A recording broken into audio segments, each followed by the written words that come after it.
오늘 본문은 바울이 데살로니가에 복음을 전했을 때에 그 이후에 일어난 일에 한 사람들의 행동을 봅니다. 이 유대인들이 시기를 하였다 그렇습니다. 바울이 전한 설교 때문이 아니고 바울이 복음을 전한 이후의 결과 때문에 그들이 시기를 했다는 것을 볼 수 있습니다. 문제는 그들의 시기심이 단순히 그냥 막 감정으로 끝나지 않고 불량배를 동원해서 그렇게 바울을 찾아다녔다는 사실입니다. 그런데 특이한 것은 바울을 찾아다니는데 야손의 집으로 들어갔다는 게 특이한 부분입니다. 왜 야손의 집을 덮쳤는가 하는 부분이 어떤 의문점이 되겠지요. 엉뚱한 사람에게 피해를 주는 그런 모습이 보이고 있습니다. 그러면 바울과 야손은 친척 관계인가 뭐 이런 생각도 해볼 수 있지요.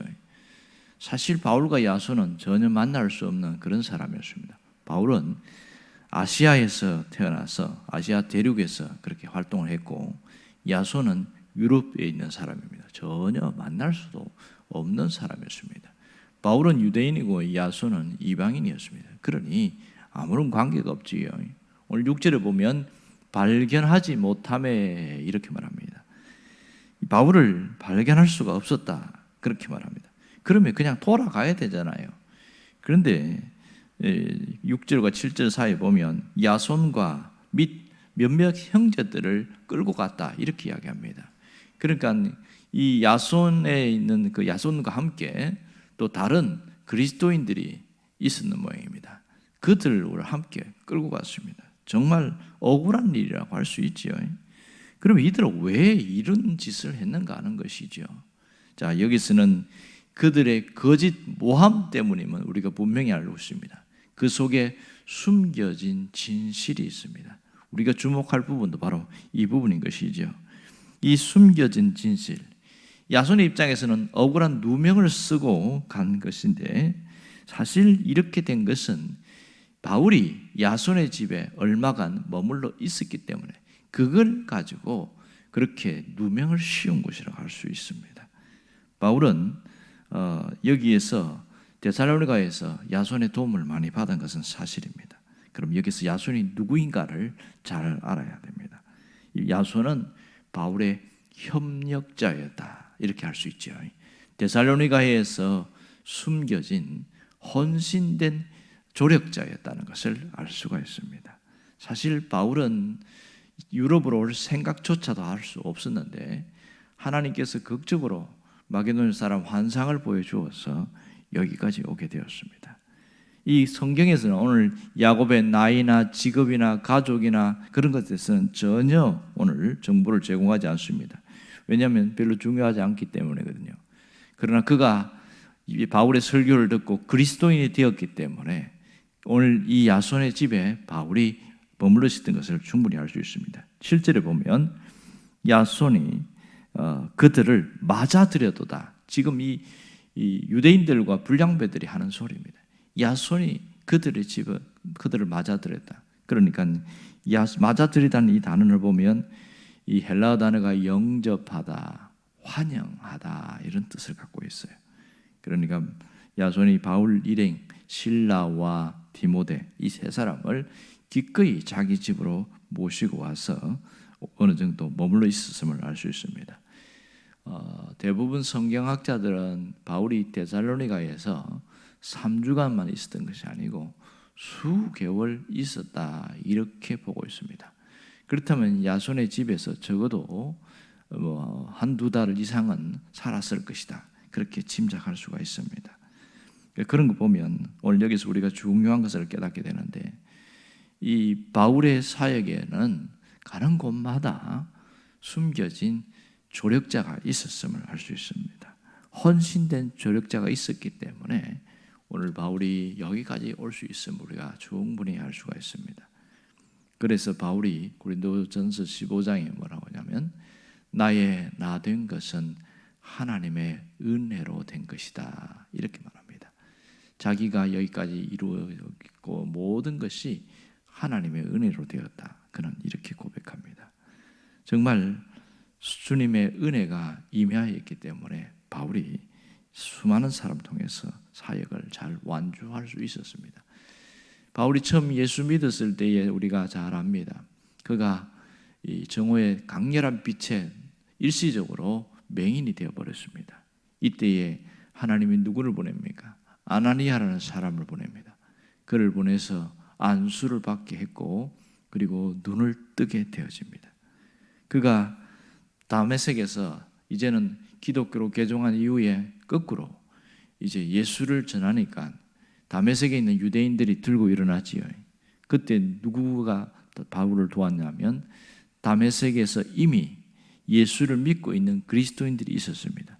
그들이 도움을 받아서 광주리를 타고 성으로 내려온 것이었습니다. 그래서 기꺼이 극적으로 살아났지요. 그리고 다시 바울이 시간이 지나서 예루살렘으로 갑니다. 예루살렘에 갔을 때에 모두가 두려워했습니다. 그런데 그때 누가 도와줍니까? 바나바가 증인이 되어줍니다. 그래서 예루살렘에 있는 그리스도인들에게 소개하고 이런 일이 있었습니다. 또 거기서도 복음을 전하니까 그 유대인들 중에 굉장히 거센 반발이 있었습니다. 할 수 없이 예루살렘에 있는 그리스도인들의 도움을 받아서 길리기아 다소까지 또 오게 되어지죠. 길리기아 다소에서 13년간 집거 생활하고 거기 머물렀을 때에 그를 다시 사역의 현장으로 끌고 오게 한 사람이 바로 바나바였습니다. 바나바가 안디옥 교회에 목회를 하고 있을 때 바울을 데리고 왔지요. 그렇게 1년간 목회한 이후에 성령의 강권적인 이끌심에 따라서 이제 1차 전도 여행이 시작되어집니다. 1차 전도 여행에는 바나바와 마가가 함께 합니다. 바울의 사역에서 정말 많은 사람이 합니다. 2차 전도 여행에는 이제 실라와 함께 가게 되어집니다. 거기서 끝나지 않고 루스드라, 지난번에 죽을 뻔했던 그곳에서 디모데를 만나게 되어지죠. 디모데가 2차 전도 여행에서 합류하게 되고 또 드로아에 갔을 때는 의사인 누가를 만나게 되어집니다. 누가가 거기서 또 합류해서 함께 가게 됩니다. 빌립보에 왔을 때는 빌립보에서 루디아의 집에서 또 머물게 하였고 이곳에서 루디아와 간수를 통하여 많은 도움을 받습니다. 자, 이렇게 해서 드디어 데살로니가까지 오게 되었는데 이때는 야손의 도움이 있습니다. 야손은 헌신된 조력자였습니다. 이 바울이 데살로니가 교인들에게 쓴 편지 보면 데살로니가전서 2장 9절에 이렇게 말합니다. 형제들아, 우리의 수고와 애쓴 것을 너희가 기억하리니 너희 아무에게도 폐를 끼치지 아니하려고 밤낮으로 일하면서 너희에게 하나님의 복음을 전하였노라. 자, 이 바울이 야손의 집에서 유숙하긴 했지만은 이 야손에게 이제 갓 예수를 믿은 야손에게 부담을 주지 않으려고 그러니까 경제적 부담을 주지 않기 위해서 직업을 갖고 일했다는 거죠. 바울이 갖고 있는 직업은 건축업이었습니다. 텐트를 만드는 일이었습니다. 그 일을 밤낮으로 했다. 그렇게 하고서 어느 정도 모이면 또 사역에 나가고 이렇게 했습니다. 자, 이렇게 하는데 빌립보 교인들에게 쓴 편지 보면 이렇게 나옵니다. 빌립보서 4장 16절에 이렇게 나옵니다. 데살로니가에 있을 때에도 너희가 한두 번뿐 아니라 두 번이나 한 번이 아니라 두 번이나 나의 쓸 것을 도우셨다. 자, 지금 빌립보에 누가 남아 있습니까? 의사인 누가가 거기서 머물러 있습니다. 그래서 데살로니가에서 전도하는 그 사역의 소식을 들으면서 이때에 루디아와 간수 그리고 다른 빌립보의 그리스도인들이 헌금을 해서 데살로니가에 있는 바울을 도왔습니다. 그것도 또 한 번 아니라 두 번이나 그렇게 도왔어요. 그리고 또 보면 아가야 지방으로 내려갔을 때에 빌립보 교인들이 또 헌금을 해서 도운 일이 있습니다. 결국은 바울의 사역은 자신 혼자 한 것이 아니라 하나님께서 곳곳에 돕는 자의 손길을 통하여 일을 하게 했다는 것을 알 수 있습니다. 사도행전 9장에서 주님의 은총을 받은 바울이 개종하고 오늘 이 데살로니가까지 오는 동안은 약 20년이라는 긴 시간이 지났습니다. 이때마다 하나님은 예상치 않은 사람들의 도움을 얻게 했던 것을 알 수 있습니다. 그리고 이 이후에 이어지는 얘기를 보면 마지막 바울이 로마의 감옥에 갇혀 있을 때에 바울을 헌신적으로 도왔던 사람이 있습니다. 그 사람이 에바브로디도입니다. 빌립보서 2장에 나와 있는 것처럼 에바브로디도가 바울의 옥바라지를 했는데 그가 몸에 병이 들었어요. 그러면 가서 요양을 하고 그 병원에 쉬고 이래야 되는데 그것조차 하지 않고 끝까지 바울의 옥바라지를 하다가 죽을 뻔한 일이 있습니다. 그때 바울이 아무리 강권해도 말을 안 듣는 거예요. 근데 하나님이 극적으로 그를 살려준 그런 일들이 또 나타납니다. 결국은 로마에 순교하기까지 바울의 조력자들이 있었기 때문에 그가 마지막까지 사역을 잘 완수할 수 있었습니다. 오늘 우리도 마찬가지지요. 사실 우리가 여기까지 오는 동안 수많은 사람들의 도움이 있었던 건 사실입니다. 어릴 때는 부모의 도움이 있었고 그리고 직장 생활하면서 또 다른 사람들의 도움으로 우리가 여기까지 온 것은 사실입니다. 제가 처음에 신학 1986년도에 고신대학 신학과에 들어갔을 때 갈 곳이 없었습니다. 그러니까 학기 때는 기숙사에서 생활했는데 방학이 되니까 갈 곳이 없었어요. 이번 주일날 김재용 선교사님, 필리핀 선교사님이 오셨는데 근데 그분이 있는 그 2층 상가에 개척을 하고 있는데 거기에서 기거하고 있었죠. 한 달 반 정도. 뭐 그렇게 한 2회를 이렇게 지난 적이 있는데 결국 그런 분들의 도움 때문에 제가 공부를 마칠 수 있었고 또 등록금이 없어서 하나님 보이지 않는 사람들 또 이런 분들 누구들도 잘 모릅니다. 그런 집사님들, 권사님들의 도움으로 또 공부를 잘 마치게 되었고 여기에 개척하러 왔을 때에도 반장로교회와 대양교회에도 도움으로 이렇게 시작되었고 모든 과정 속에 보면 하나님의 도움이 있었던 것은 사실입니다. 우리가 사실 지나온 삶들을 보면 나 혼자 잘해서 된 게 단 한 번도 없을 겁니다. 하나님은 보이지 않는 사람들을 통하여 도와주셔서 여기까지 온 것은 분명한 사실입니다. 그것을 기억하고 살아가느냐 아니면 잊고 살아가느냐 그런 차이만 있겠지요.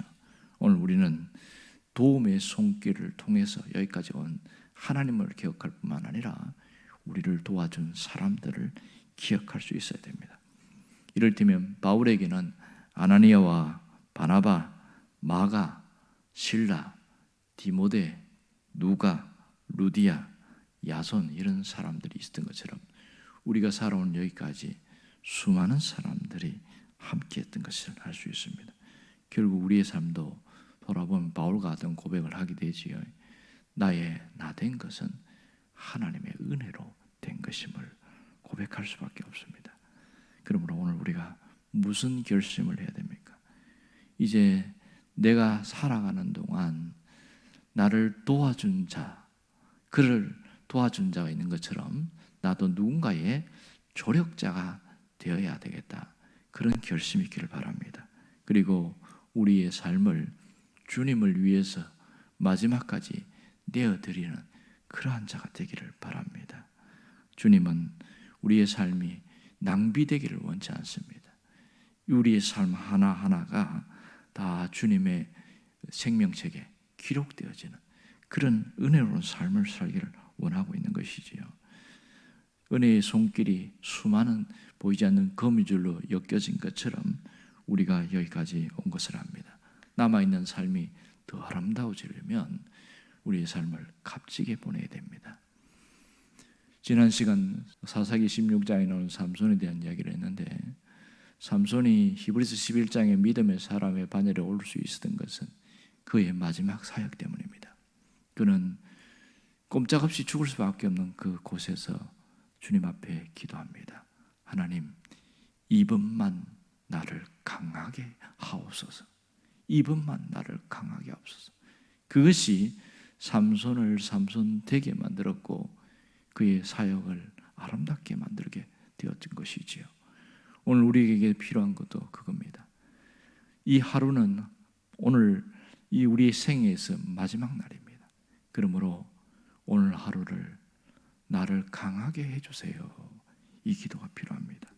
삼손의 절박한 기도, 그 간절한 기도처럼 우리의 삶을 주님 앞에 가기까지 오늘 하루에 나를 강한 자가 되게 해 주옵소서. 그러한 기도가 우리를 바꾸며 우리의 삶을 아름답게 만들어 나갑니다.